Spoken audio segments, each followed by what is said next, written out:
દ્વારકા ખાતે યોજાતા ફૂલડોલ ઉત્સવમાં સામેલ થવા સમગ્ર ગુજરાત અને રાજ્ય બહારથી મોટી સંખ્યામાં ભાવિકો પદયાત્રા કરીને દ્વારકા આવતા હોય છે અને ત્યારે રિલાયન્સ ઇન્ડસ્ટ્રીઝના ગ્રુપ પ્રેસિડેન્ટ ધનરાજભાઈ નથવાણીના માર્ગદર્શનમાં પ્રતિવર્ષની જેમ આ વર્ષે પણ દ્વારકા જવાના રસ્તા પર રિલાયન્સ ટાઉનશીપની સામે પદયાત્રી સેવા કેમ્પ શરૂ કરાયો છે, જે તમામ પદયાત્રીઓ માટે આશીર્વાદ સમાન સાબિત થઈ રહ્યો છે।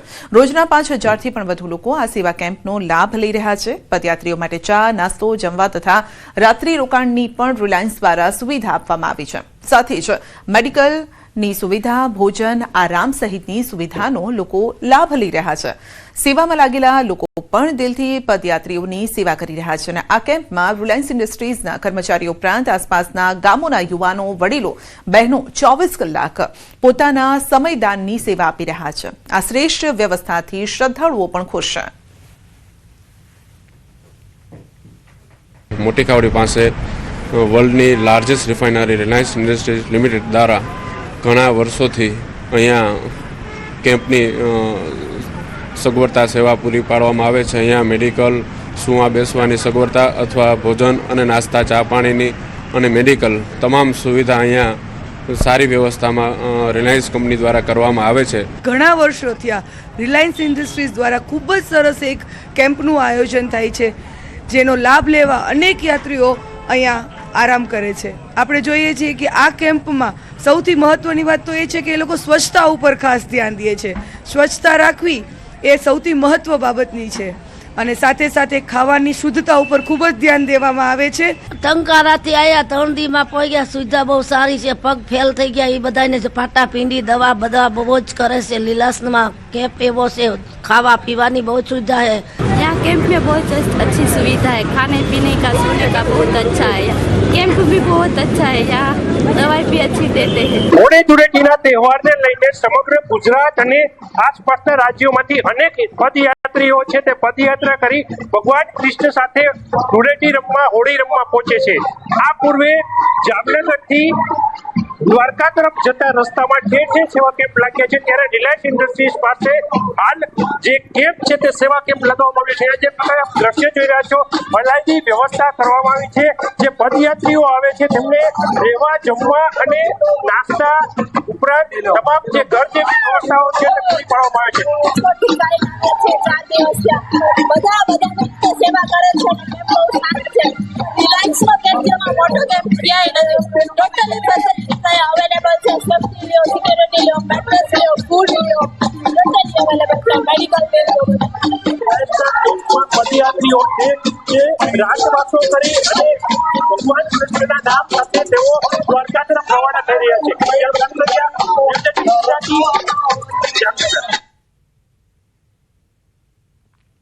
આણંદ જિલ્લાનો આંકલાવ તાલુકો અને મુજકુવા ગામ સશક્તિકરણનું ઉત્તમ ઉદાહરણ છે। આ ગામની ખાસ વાત એ છે કે ગામની 150થી વધુ મહેનતુ બહેનો પશુપાલનના વ્યવસાય સાથે બાયોગેસ પ્લાન્ટનો ઉપયોગ કરી ઘરમાં રાંધણ ગેસની જરૂરિયાત સંતોષી રહી છે।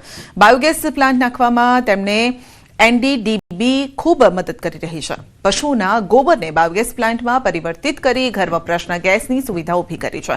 આ બાયોગેસ પ્લાન્ટના કારણે તેમને લાકડા ભેગા કરવાની તેમજ ચૂલાના ધુમાડામાંથી મુક્તિ મળે છે, જેથી તેમના સમયની બચત થાય છે અને તેમનું સ્વાસ્થ્ય પણ જળવાઈ રહે છે। 150 જેટલી પશુપાલક મહિલાઓએ એક મંડળી બનાવી છે અને જે મંડળી દ્વારા બાયોગેસની સ્લરીનું વેચાણ પણ કરવામાં આવે છે। તો દેશમાં બાયોગેસ પ્લાન્ટની પ્રથમ સહકારી મંડળીનું ગૌરવ મુજકુવા ગામની બહેનોના ફળે જાય છે।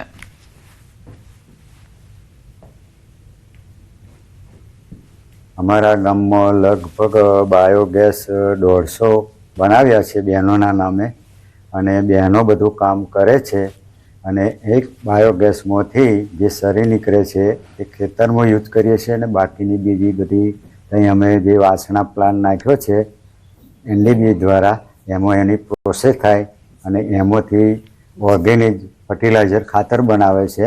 એ ખાતર અમે અમારી ખેતીને ખેડૂતોને પણ વેચાણ કરીને અમારી મંડી દ્વારા બધું જે ખેતીના ખેડૂતો છે એમને અમે વેચાણ કરીએ છીએ।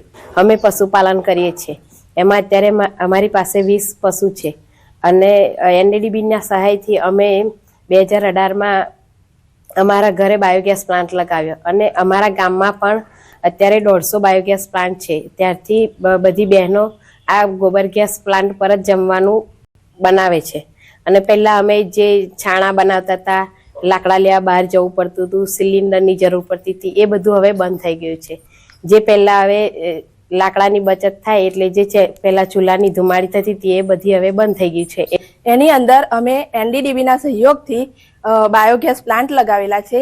એમાં 150 જેટલા અમે બાયોગેસ પ્લાન્ટ લગાવેલા છે. અને અમારા ગામની અંદર બધી મહિલાઓ ઘણી બધી પશુપાલનનો ધંધો કરે છે અને આ પશુપાલનથી અમે બાયોગેસ પણ વાપરીએ છીએ. તો એના જે છાણ અને પાણીથી અમે એનો ગેસ વાપરીએ છીએ અને આ બાયોગેસથી અમને ખૂબ સારો એવો ફાયદો થાય છે. ગુજરાત વિધાનસભા ખાતે પ્રાકૃતિક કૃષિ ઉત્પાદનના પ્રદર્શનનું રાજ્યપાલ આચાર્ય દેવવ્રતના હસ્તે ઉદ્ઘાટન કરવામાં આવ્યું. ખેડૂતો અને પ્રજાજનોમાં પ્રાકૃતિક ખેતી પ્રત્યે જાગૃતિ લાવવાના ઉદ્દેશથી કુલ 9 પ્રાકૃતિક કૃષિ ઉત્પાદન સ્ટોલ ઉભા કરાયા છે. ઉદ્ઘાટન બાદ તેમણે વિવિધ સ્ટોલની મુલાકાત લીધી અને આ પ્રસંગે મુખ્યમંત્રી ભૂપેન્દ્ર પટેલ, અધ્યક્ષ શંકર ચૌધરી, ઉપાધ્યક્ષ પુણેશ મોદી સહિતના મહાનુભાવો તેમજ કૃષિ વિભાગના અધિકારીઓ ઉપસ્થિત રહ્યા. તેમજ કામધેનુ નેચરલ અને પ્રાકૃતિક કૃષિ ફાર્મ, આડેસર વિસ્તાર ખેત ઉત્પાદન કંપની, રમીબા અને રમાબા પ્રાકૃતિક કૃષિ ફાર્મ, જૂનાગઢ કૃષિ યુનિવર્સિટીના સ્ટોલનું પ્રદર્શન યોજવામાં આવ્યું. ખેડૂતો પ્રાકૃતિક કૃષિ કરતા થાય તે માટે નીતિઓ બનાવી છે, પરંતુ જાગૃતતા વધુ આવે તે માટે હજુ વધારે પ્રયત્ન કરવાની જરૂર છે. આપણા ગવર્નર આચાર્ય દેવવ્રતજી, જેમણે એક મિશન તરીકે આ કામને હાથ ઉપર લીધું છે, ખેડૂતોની અંદર ઘણી બધી જાગૃતતા આવી છે. બુલેટિનમાં અત્યારે બસ આટલું જ. રજા આપશો. નમસ્કાર.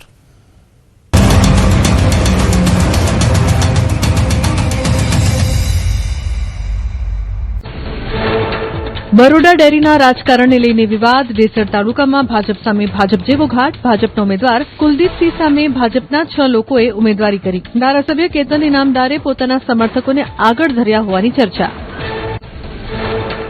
ભરૂચની ચાસવડ મંડળી વિરુદ્ધ 40 ગામના સભાસદોનો વિરોધ. ચૂંટણી અને દૂધના યોગ્ય ભાવની માંગ સાથે નોંધાવ્યો વિરોધ. સભાસદોના પ્રતિનિધિ મંડળે કલેક્ટરને આવેદનપત્ર આપી યોગ્ય કાર્યવાહી ન કરવાની વિનંતી કરી. સાબરકાંઠાની સાબર ડેરીમાં ડિરેક્ટરો વચ્ચે ભારે હંગામો. ચેરમેનની ચેમ્બરમાં જ ડિરેક્ટરો વચ્ચે મારામારી. 2 ડિરેક્ટરોએ મળી ખુરશીમાં બેઠેલા જસુ પટેલે લાતો મારી નીચે પાડ્યા હોવાનો આરોપ. દૂધમાં ગરબડ મામલે માહિતી માંગતા થયો હતો વિવાદ. અમદાવાદ ગુજરાત યુનિવર્સિટીમાં એનએસયુઆઈનું વિરોધ પ્રદર્શન. યુનિવર્સિટીએ કરેલી કાર્યવાહીનો વિરોધ. ગુજરાત યુનિવર્સિટીએ એનએસયુઆઈ કાર્યકર્તાઓ સામે ફરિયાદ અને પ્રવેશબંધીનો લીધો નિર્ણય. જે વિદ્યાર્થીઓ સામેલ ન થાય તેમના નામ પરત ખેંચવાની માંગ. રાજકોટમાં મેયરના પતિના વિવાદિત બાંધકામ મામલે નવો વળાંક. કલેક્ટરે કહ્યું ન્યૂ શિવશક્તિ સૂચિત સોસાયટીનું બાંધકામ રેગ્યુલરાઇઝ કરાવવા માટેના દ્વાર ખુલ્લા. મેયર નયનાબેન પેઢડિયાના પતિ વિનોદભાઈએ સરકારી જમીન પર કર્યું હતું બાંધકામ. બનાસકાંઠાના ધાનેરામાં 3જા દિવસે પણ આંગણવાડી બહેનોનો ઉગ્ર વિરોધ. યથાવત પડતર માંગ સાથે અચોક્કસ મુદતની હડતાળ પર. વધારાની કામગીરીને કારણે બાળકોની પ્રવૃત્તિઓ પર અસર થતા હોવાનો આક્ષેપ. માંગ નહીં સ્વીકારાય તો આંદોલન ઉગ્ર બનાવવાની ચીમકી. છોટાઉદેપુરમાં બોર્ડની પરીક્ષા આપતા વિદ્યાર્થીઓની હાલત કફોડી. એસટી બસમાં ઘેટા બકરાની જેમ ભરાઈને પરીક્ષા કેન્દ્ર પહોંચી વિદ્યાર્થીનીઓ. પુનિયા વાંટ મોડલ સ્કૂલથી છોટાઉદેપુર